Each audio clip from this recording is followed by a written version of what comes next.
Yeah, that's a first. The big kids on campus. Yeah. It's happening too fast.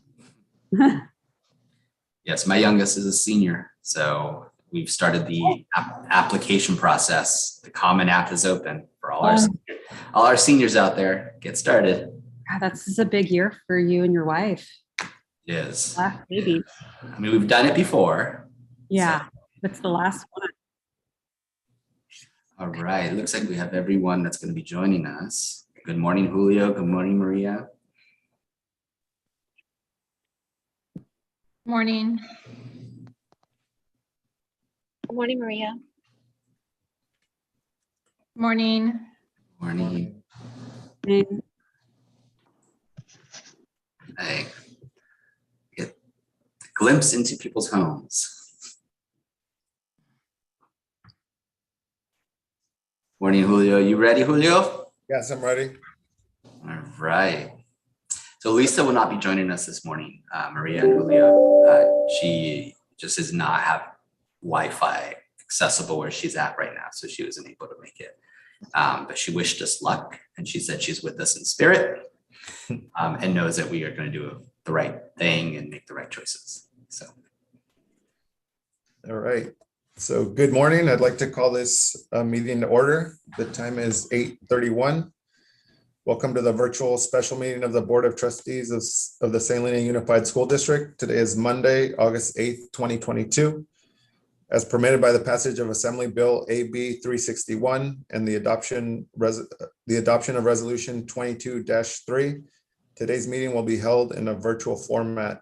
I'm Julio Holguin, Board Vice President, and I'd like to introduce my fellow trustees and district staff members. Clerk to the board, Ms. Jeannie Kerr, Trustee, Ms. Maria Haug, Trustee, Ms. Laura Simon.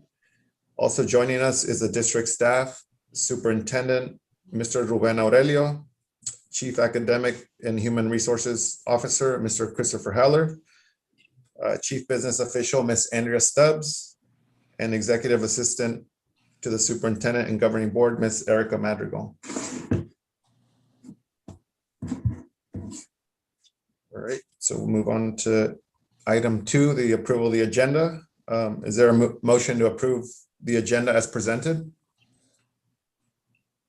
I'll make that motion. Okay, is there a second? I'll second. All right, as most are in favor of the motion, Ms. Madrigal will conduct a roll call vote. Trustee Simon, Aye.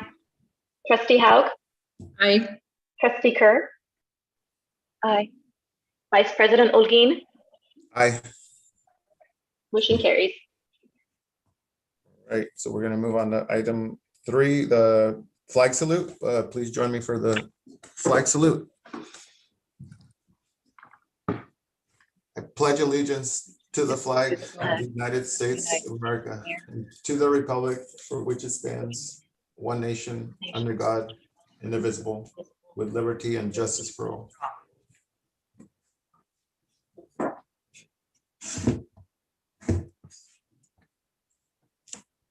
All right, so we're moving on to item 4A, which is the adoption of Resolution 22-5, which is a revision of the District of Choice enrollment caps for the 2022-2023 school year. I'd like to call on Mr. Ruben Aurelio. good morning, Vice President Holguin and trustees and the community that is watching or will watch this later recording. I do bring to you this morning an action item, a request to the board to increase our enrollment caps. I want to stress that we're holding this meeting on Monday morning, 2 days before school starts, purposefully to ensure that if we make this decision, our families that we are allowing to enroll with us will have an opportunity to start day one with their classmates. So that is the energy why we're bringing this meeting so soon. Couple items. It's important for me to stress the reasons behind this resolution, the why we're bringing this forward for your consideration.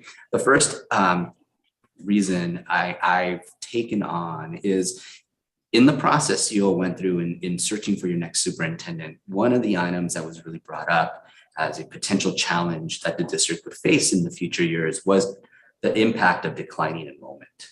And that is something that I do take to heart. I want to ensure that as we look at our enrollment current year and the out years, we are adjusting and making every effort to keep our enrollment steady and to ensure that our students and our families benefit from having the number of students in the classes that really bring richness to the programming at hand. Third reason we bring this forward today is we are looking at increasing our caps to allow 34 students that are currently on the DOC waitlist. And that 34 is spread across grade levels. This is a process in its last year. This potentially is our final DOC cohort. The program itself will be coming to close in January. So we will not be looking at a DOC enrollment in future years. So this is an opportunity to allow these families in to our district to bring these additional students, essentially raising some classrooms by at most 1 to 2 students. We're not talking about a great number of students that would be impacting current classroom levels.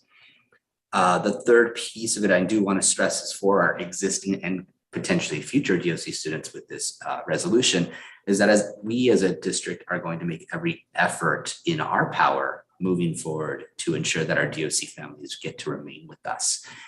So I want to make sure that the message is clear that we are looking to allow DOC families in, knowing that the program is ending, but that we on our part would be doing everything possible, looking at the inter-district permit process as we build out enrollment for future years to prioritize those families.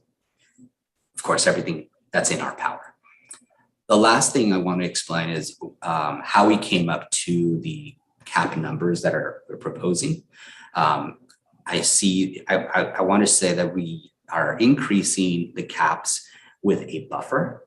The reason for this buffer was just to ensure that the 34 waitlisted students, and thank you, Erica, for showing that chart. I think the chart that shows our current adopted enrollment. Can you share the chart that has the 3 columns?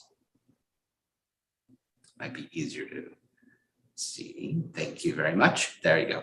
So this chart shows our current adopted caps, the caps that were originally adopted in December, that had a total of 1,000 students.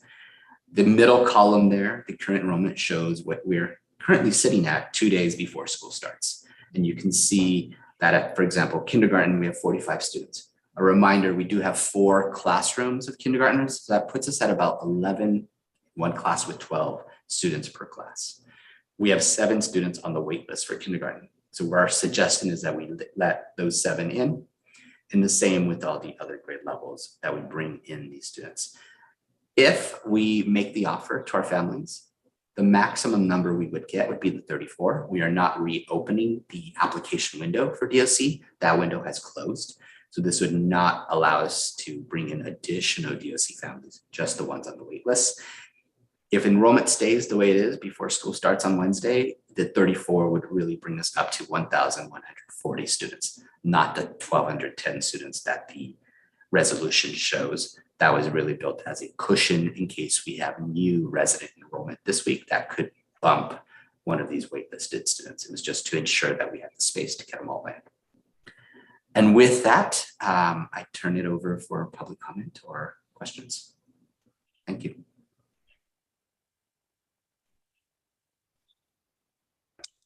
All right. Is there anyone participating via Zoom who wishes to publicly comment on this agenda item? Vice President Olguin, I would like to inform members of the board and members of the public that there was a written public comment submitted by SHTA President Brandon Farrell, and that is attached to the board meeting agenda. Also, if there are any members of the public participating via Zoom who would like to provide public comment, please hover towards the bottom of your screen and raise your virtual hand at this time.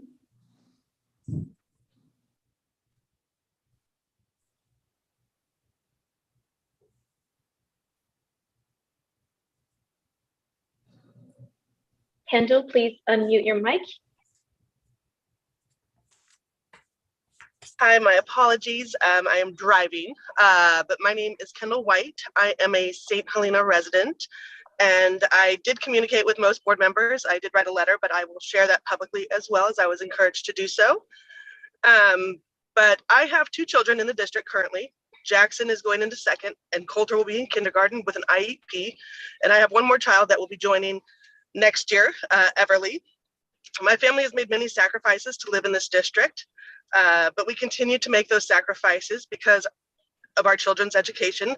The amazing opportunity in small class sizes that St. Helena School District has are worth it. Coulter has an IEP for speech and thrives when he has individualized attention.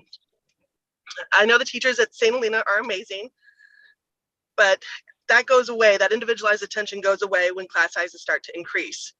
Have the teachers been asked for their input on this?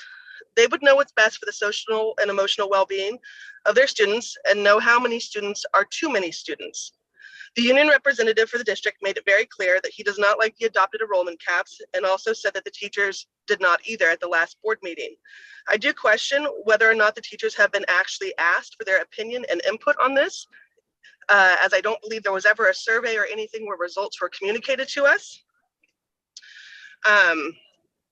All of the student teachers that I have spoken with in my time at the St. Helena Primary School have, relished the fact that they've had fewer students and have been able to connect more so with them. And so I just fear that we're jumping to a conclusion very quickly without a lot of thought.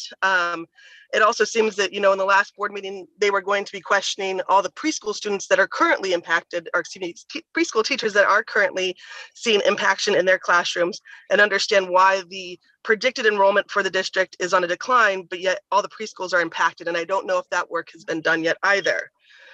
I think we should ask the teachers, ask the St. Helena, preschool teachers as well for their input on enrollment and the future of enrollment before we make this kind of knee-jerk decision. I also worry about the financial impact that this will bring and the resources that Coulter has available to him. Will these be affected? Will I need to look for additional resources for him outside what the school offers? If we keep these lower enrollment caps, will that help with our current deficit? Will the deficit continue to increase if more and more students are allowed in? These are the things I worry about on top of the sacrifices my family is making to live in the district. It disheartens me to think that the wonderful things that make this school district so desirable could potentially be gone. I appreciate all that you guys do for the district and for listening to me today. I know that you'll do what's best for the students and for the future of our district. Thank you so much. Thank you. Thank you. Do Is there any additional members of the public who wish to provide public comment? If so, please hover towards the bottom of your screen and raise your virtual hand at this time. I do have an additional public comment. Okay. Christina, please unmute your mic so that you may provide public comments. I just wanted to say that it's encouraging news to hear that you're considering to raise the caps for the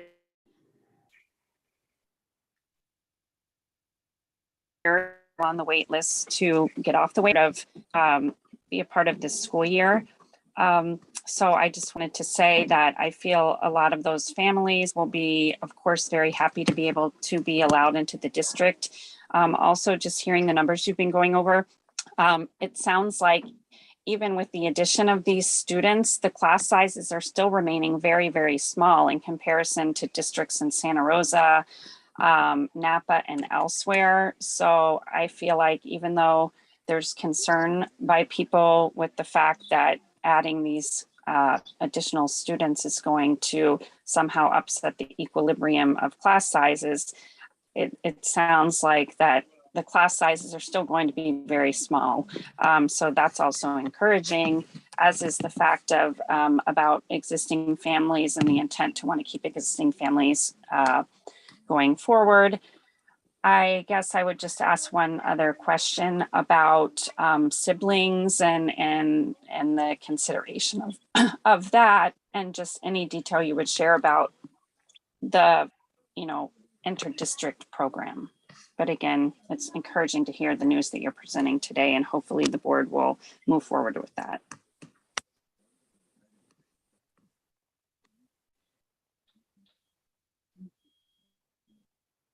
Is there any other additional public comment by our Zoom participants? Could we have the name of the last speaker? Christina. Is their last name? No, they just provided their first name, Christina.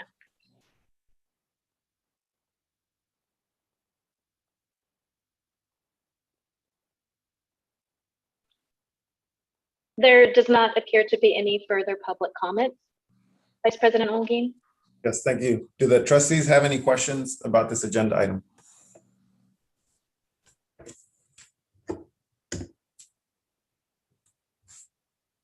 I have a question looking at the students that we are considering. Could you share with me how many of those students are students of families through the program that are already in the district? So siblings potentially that are waiting to get in, is that? Yes. Erica, do you have that information? I know there are, some of these are siblings. I don't know if we have the exact count. I can just do a little quick, very, very quick little math here. Let me see here. At kinder, we have, and I'll just say this out loud so that you have this information. Kinder, we have 1. Second grade, we have 1. Go here. I would have to get this additional. Oh, you know what? Just 1 second. That information is on the website. Let me go ahead and pull that up.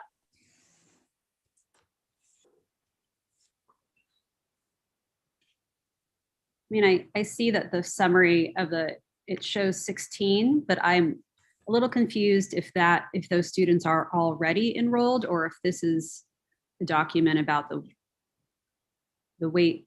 Well, it says 52, so it's not the 34. Correct. And also we had 5 in the first grade that were siblings that were allowed in on the wait list. And then we also made an addition. The only other spot that we allowed additional students was in the 9th grade. And that one had 3 siblings. So I can do a process of elimination there. So we had 5 plus 8. 5 plus 8. 5 plus 3. So that would make a total of 8. So we currently have 8 siblings on the wait list of current families in the district. We already let in 8 students that were siblings on the wait list. So I can do that math to find out what the difference is. Remaining. Remaining. Let's see here. Okay. Yeah. But to your question, there are definitely siblings waiting to get in that are on the wait list. So correct. We would be, by accepting this resolution, we would be making families whole. So if you look, Trustee Simon, we had 16 that met priority area number 1, which is a sibling. And if we deduct the 8 that we already left in, there is 8 remaining that are on the wait list that are current siblings. Okay, thank you. Perfect. Thank you, Erica.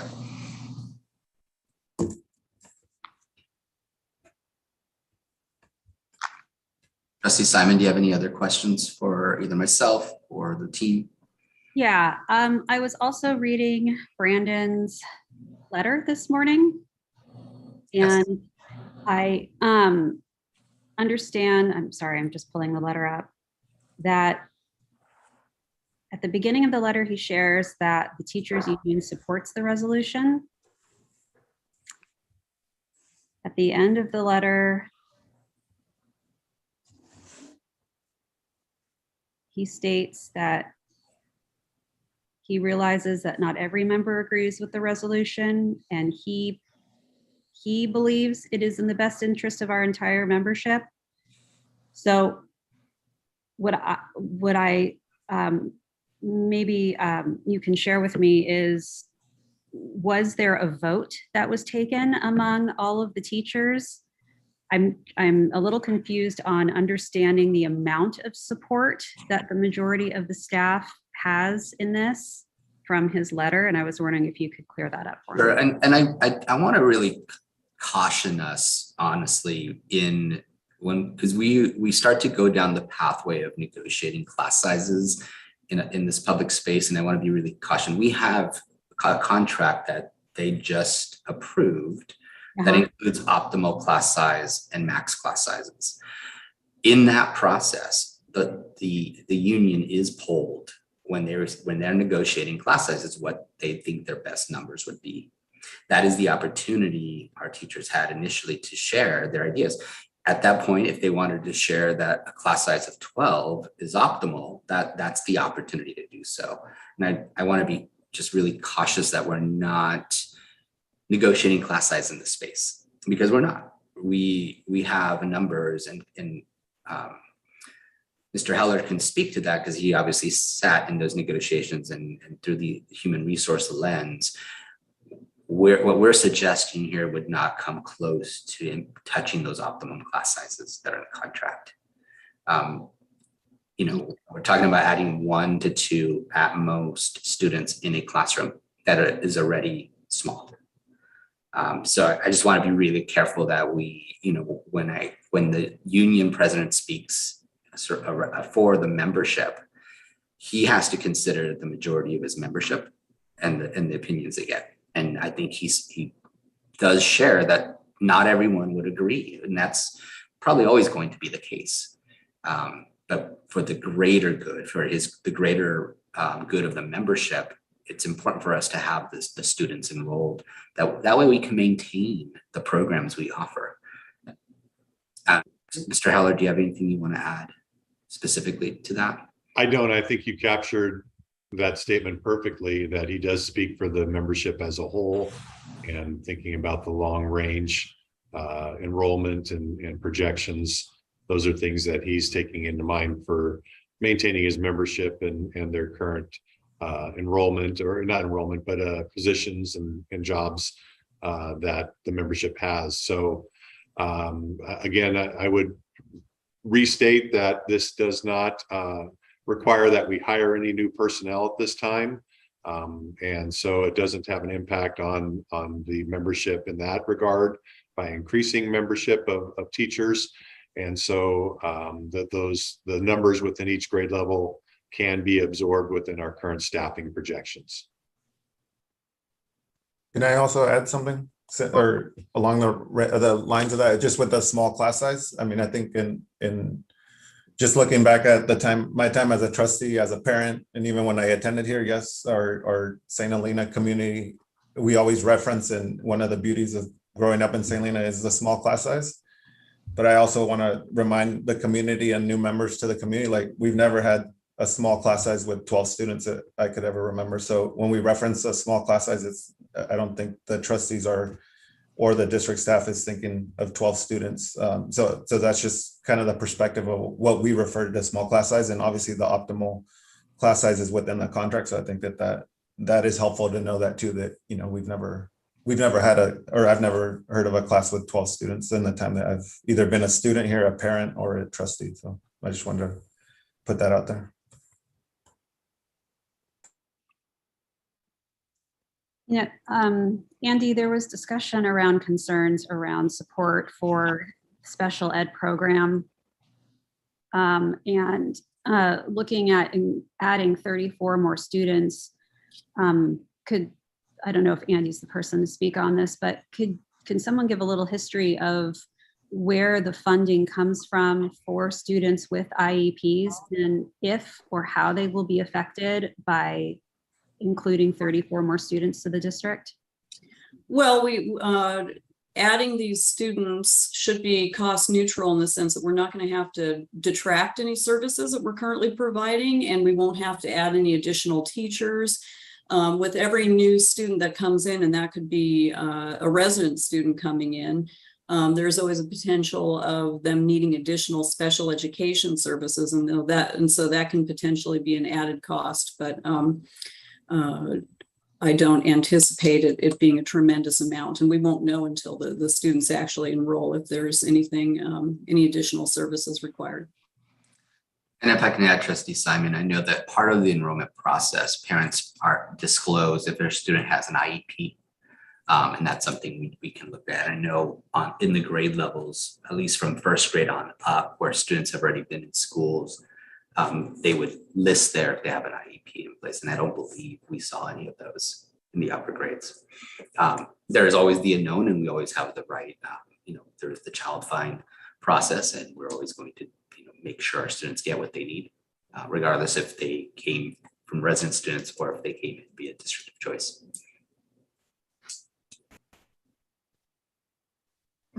Is it also not true that we have the memorandum of understanding with our 3 of our neighboring districts, and that we provide special education for their district students when they are not able to provide it as well? So in a sense, we do receive funding from districts that are using our special education services that are outside of our district. Right, and however, with these students coming in and under this resolution, we would not be receiving any additional funding. Okay, I just wanted to make that clear as well. Thank you. There's not going to be any impact on the students that are currently in our system that IEPs, is that correct? Jeannie, I mostly heard that. You said there's not going to be an impact on our current On our current students. If we let in additional students, it's not going to make an impact on any of our other students, is that correct? Right. I mean, if, like I said, we break it down to a classroom level, at most is we're adding 1 to 2 students. We're adding 1 student to the high school with this resolution that have minimal impact. At the middle school, at most, you're adding 1 kid in each section. And then since I'm doing this, and so then as far as finances, Candy, would you be able to speak a little bit on behalf of that as far as the finances and how it might help, what changes we might incur with additional students?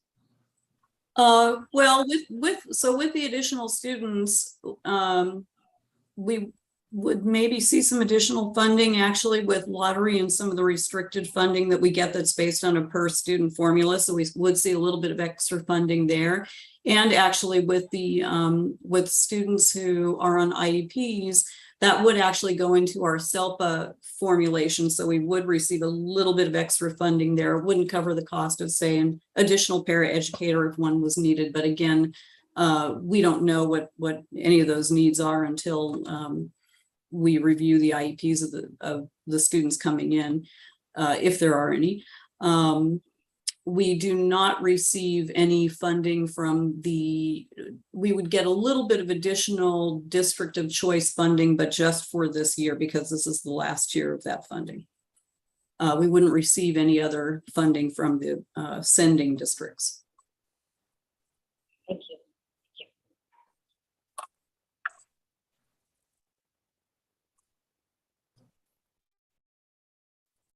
I do have a comment that I'd like to make. I am worried.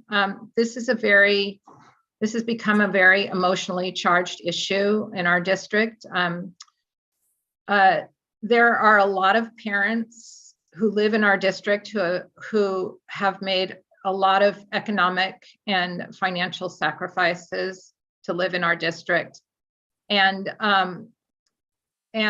there are a lot, frankly, there are a lot of really wonderful DOC families that have really made our district whole, the vast majority of DOC families.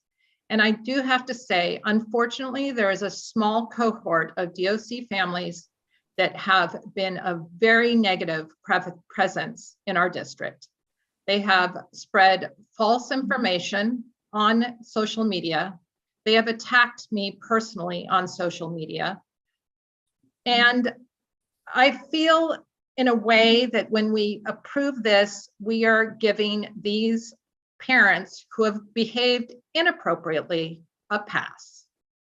And it's really disturbing to me that some of these parents, over and over, we're hearing from parents that live in the district that they are furious at the sense of entitlement of a small cohort of DOC parents. a sense of entitlement to go to this school because this school district, because a grandfather went here.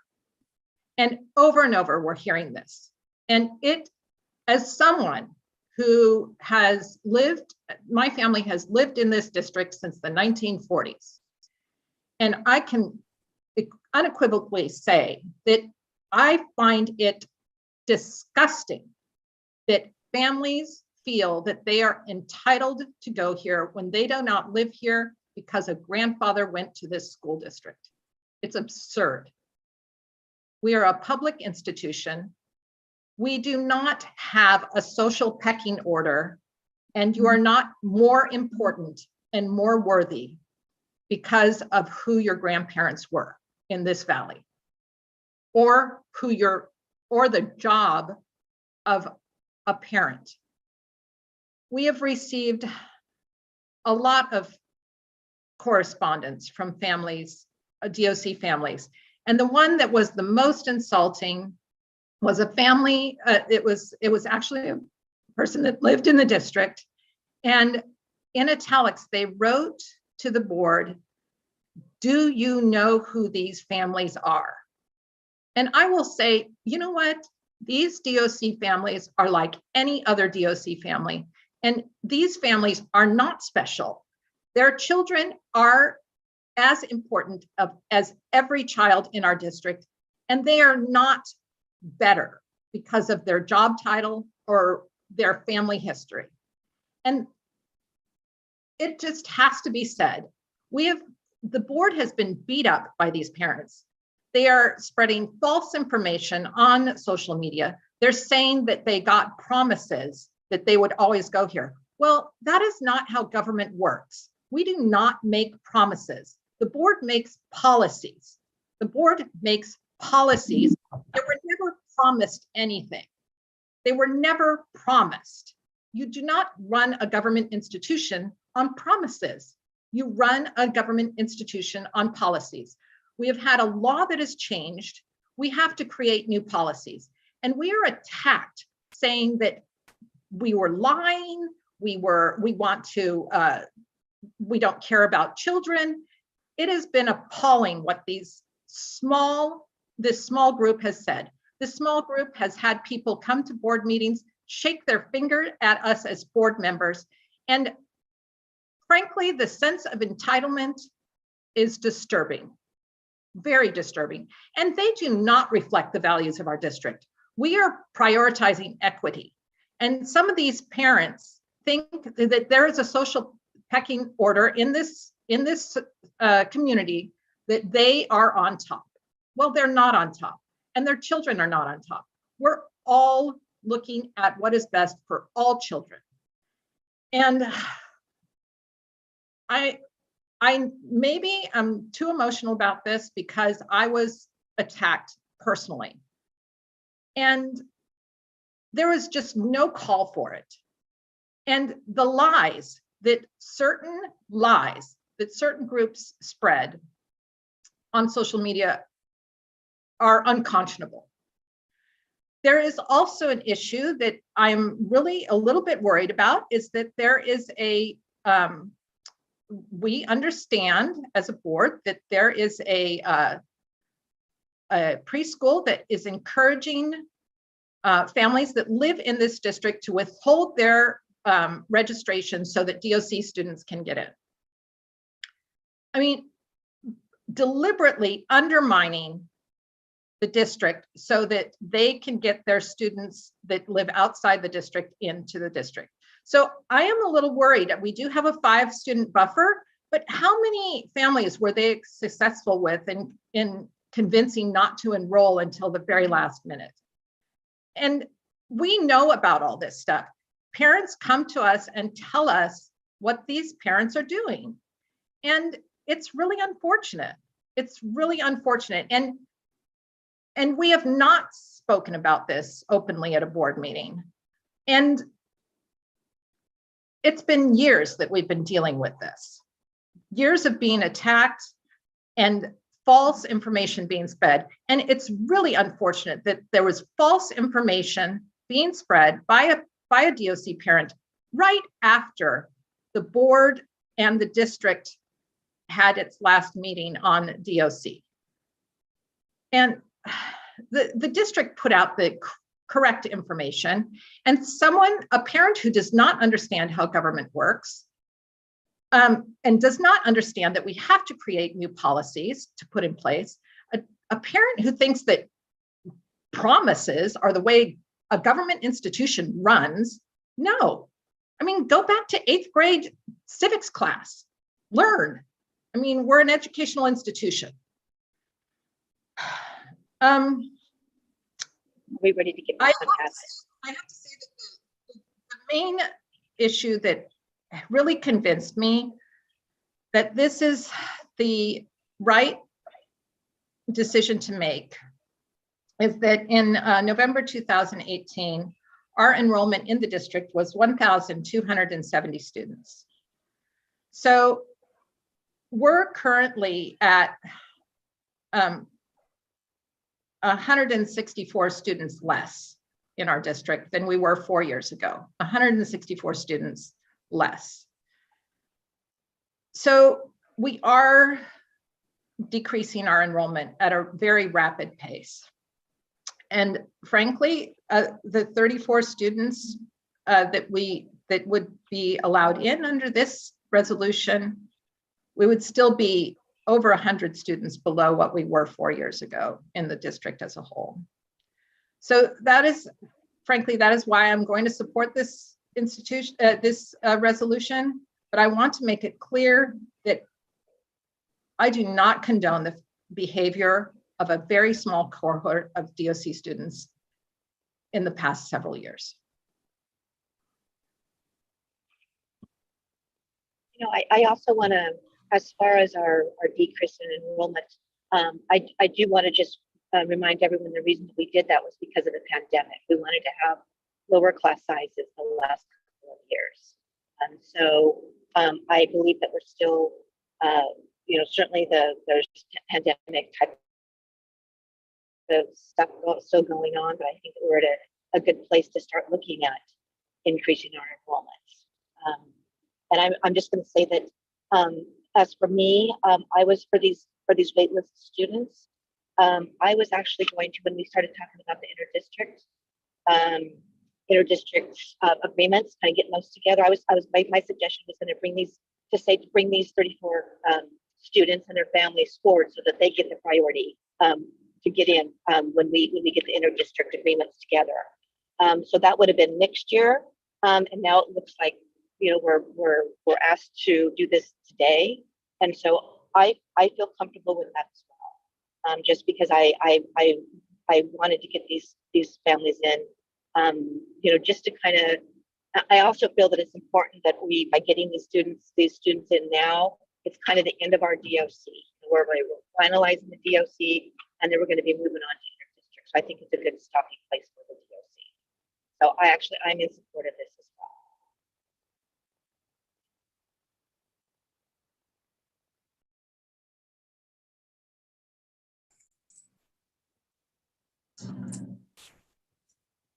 Vice President Holguin, any further comments or questions, or do you want to move to a vote? Laura, you have any more questions or before we move forward? I'll just make a quick comment as well, just kind of along the same lines with Jeannie. Just, you know, obviously the timing of it, it seems like it's the DOC, I mean, it's coming to an end, and just the kind of the last 34, you know, if approved, you know, they'll be in, and that'll be kind of the end of the DOC, and then it'll allow for the district and for the community kind of to move to a new process. So, I mean, obviously with our declining enrollment, I mean, I feel like our board is all in support of finding the pathways. And so really it's just finding a balance and having a procedure and policy behind it, just like we did with DOC. And so I think that's kind of the next phase or next step for the district, is just working to provide that. And then obviously providing the community with a clear-cut process of how it's going to work moving forward. So I think that it's good timing, and I'm also in support of increasing. Again, just looking at the numbers in the presentation, I mean, it's not adding a bunch of more students to each class. It's maybe 1 to 2. So I think that it's within including the buffer in case if we do have, students that enroll at tomorrow or the next few days. But I think that we're definitely still under that number of, I think it was 1,200 or something that we have for the district. So I think that we're still prepared to absorb some more students if they do sign up late, but I think that we're in a good place. So I'm also in support of this. Laura, do you want to add anything before we make a motion? Yeah, I'm in support of the families who are in priority 1, who have siblings that are not in this district. I understand that hardship, and I think that's a big hardship. I do think this decision has been rushed, which is disappointing. I like to make decisions with more information, and I don't feel like we had the opportunity, nor do I feel as if more of our stakeholders have had the opportunity to digest this information and come forward and share with our board how they feel. I know we will be at an all-time high with our DOCs. From my 20 years of teaching experience with where I came from, DOC is non-existent because it affects the general fund and the students who are the families that live and pay to live in the district. So this is foreign territory for me to be accepting and paying for so many students. It's a very difficult decision for me to approve. That general fund is there to support our business operations programming. It's not there to pay for students who do not live in our district to be able to be educated in our district. So this is a very difficult decision for me to make. I would support having the families to accepting the students in priority 1 who are have siblings already in the district, but I do not support including the rest of the students. That's just how I feel at this time.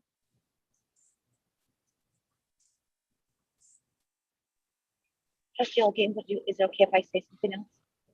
Yeah, go for it. And I do want to say that I agree with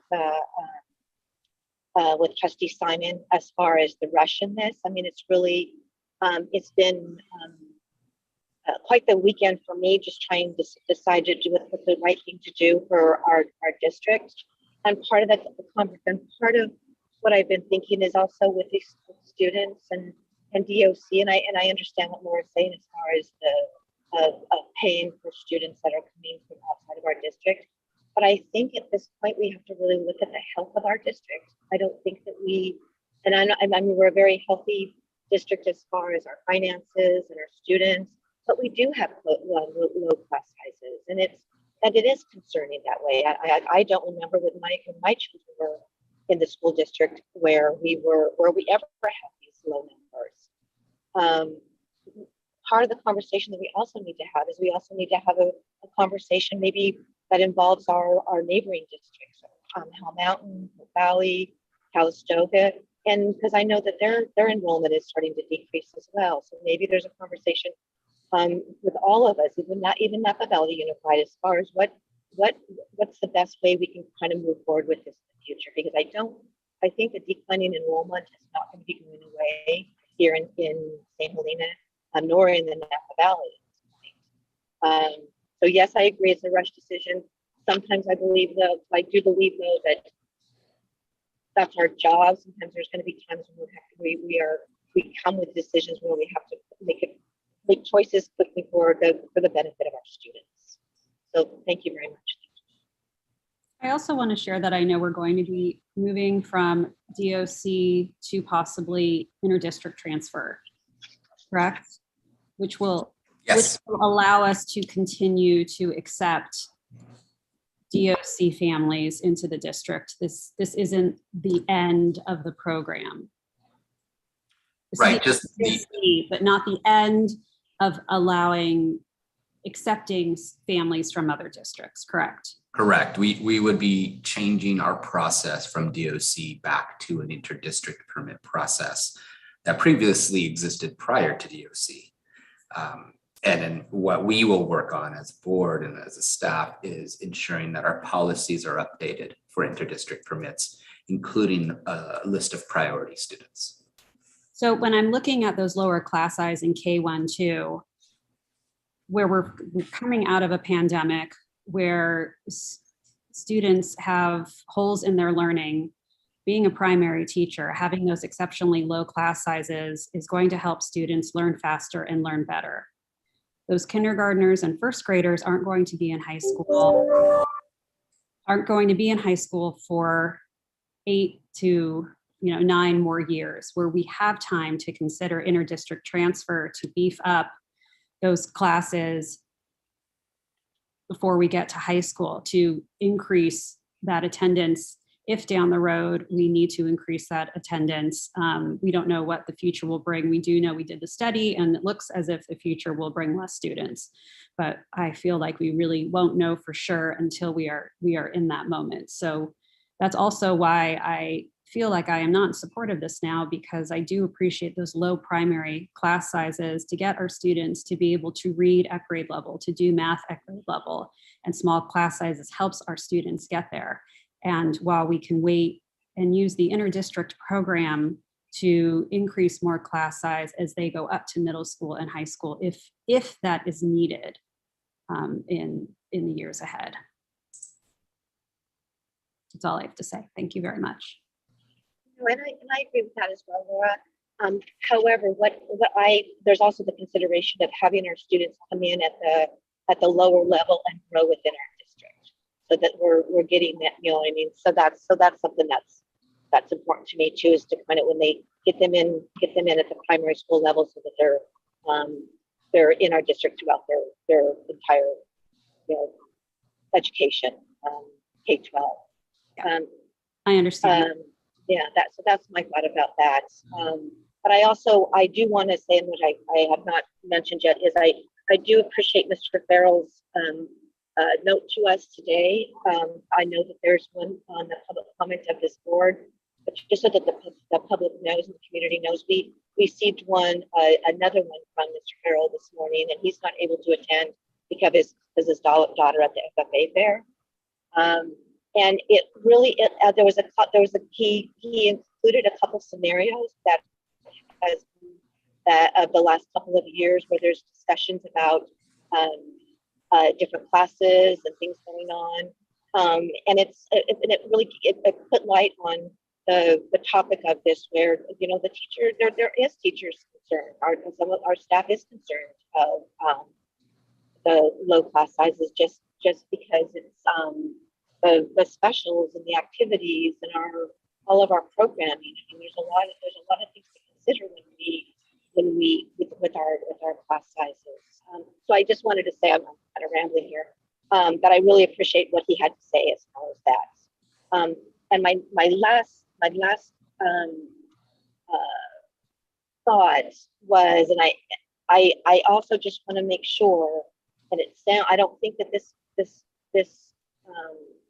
resolution would be moving forward to us if there wasn't the thought behind the money, and behind the finances, and whether we are able to continue the program that we have, we're able to continue with our RLS track and all of our facilities. So that I'd say would be Mr. Aurelio. So is there any, or Ms. Stubbs, is there any changes to any of the if finances change with these students, is there any changes as far as any of our facilities? And I'm saying specifically not being able to do any of our work that we want our planned work? No, there won't be any direct impact, and the board will receive a presentation about facilities and funding and next steps during the August 18th board meeting that will address a lot of those questions, but there should not be any direct impact from this potential action if taken today. And Trustee Simon, if it's helpful, I know that our primary school principal is in the audience and is willing to speak to potentially the impact of adding these students. Would that be helpful to hear from her? That would be wonderful. Thank you. So let's see. Rebecca, Erica, maybe you can help me. Sure. Rebecca, could you please raise your virtual hand? I don't know which user is hers. All right, exactly, me either. Let's see here.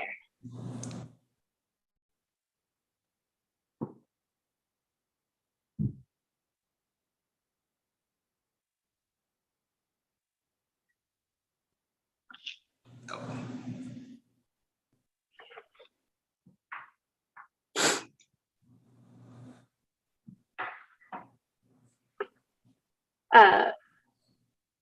She is hopping on right now. Okay, I thought she was there.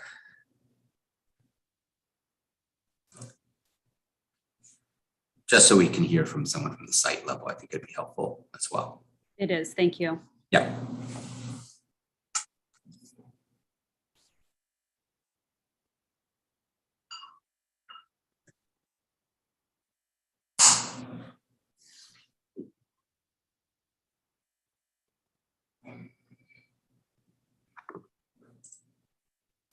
While we wait, is there any further questions or comments?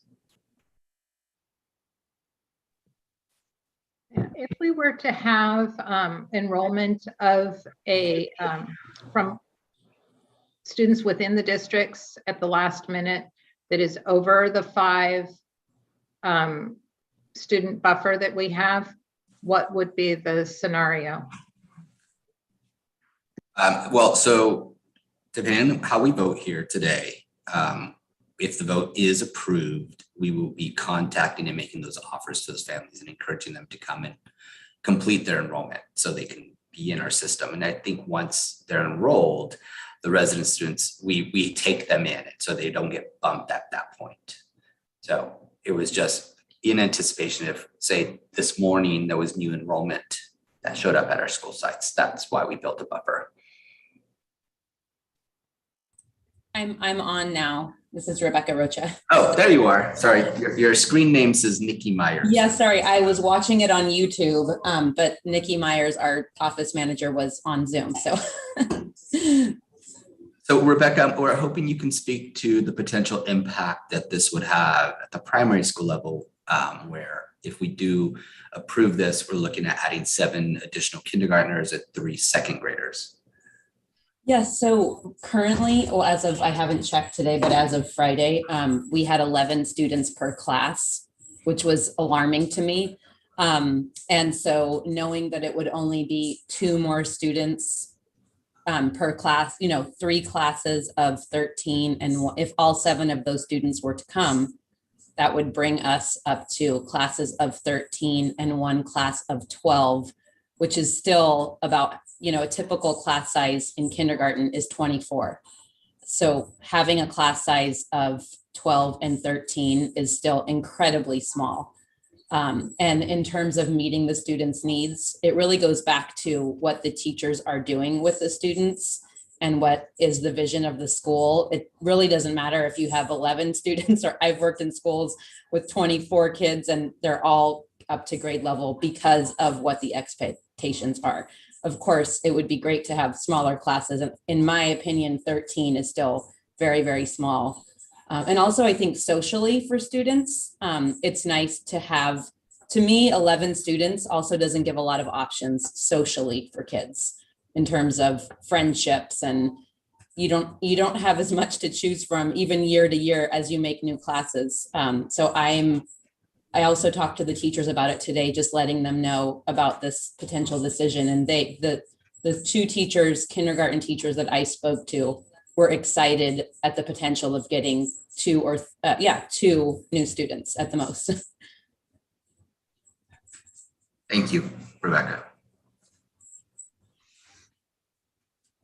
So Vice President Olguin, I'll turn it over to you. Yes, I think there's no further questions or comments. So is there a motion to approve the adoption of resolution 22-5 as presented?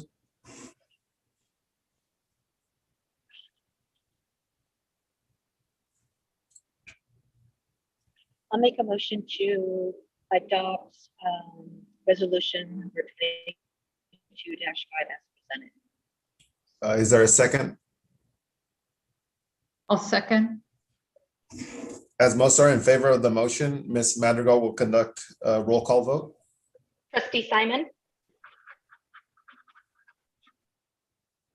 Aye. Trustee, aye. Trustee Haug? Aye. Trustee Kerr? Aye. Vice President Olguin? Aye. Motion carries. All right, so we'll move on to the final item, the adjournment. Is there a motion to adjourn the meeting? Motion to I'll adjourn. make a motion to. I'll second. Is there a second? I'll second. As most are in favor of the motion, Ms. Madrigal will conduct a roll call vote. Trustee Simon? Aye. Trustee Kerr? Aye. Trustee Haug? Aye. Vice President Olguin? Aye. Motion carries. All right. Thank you all. Have a good day. We will see you all, hopefully all of you by Wednesday. Actually, see most of you tomorrow, but Wednesday is the first day of school. Looking forward to it.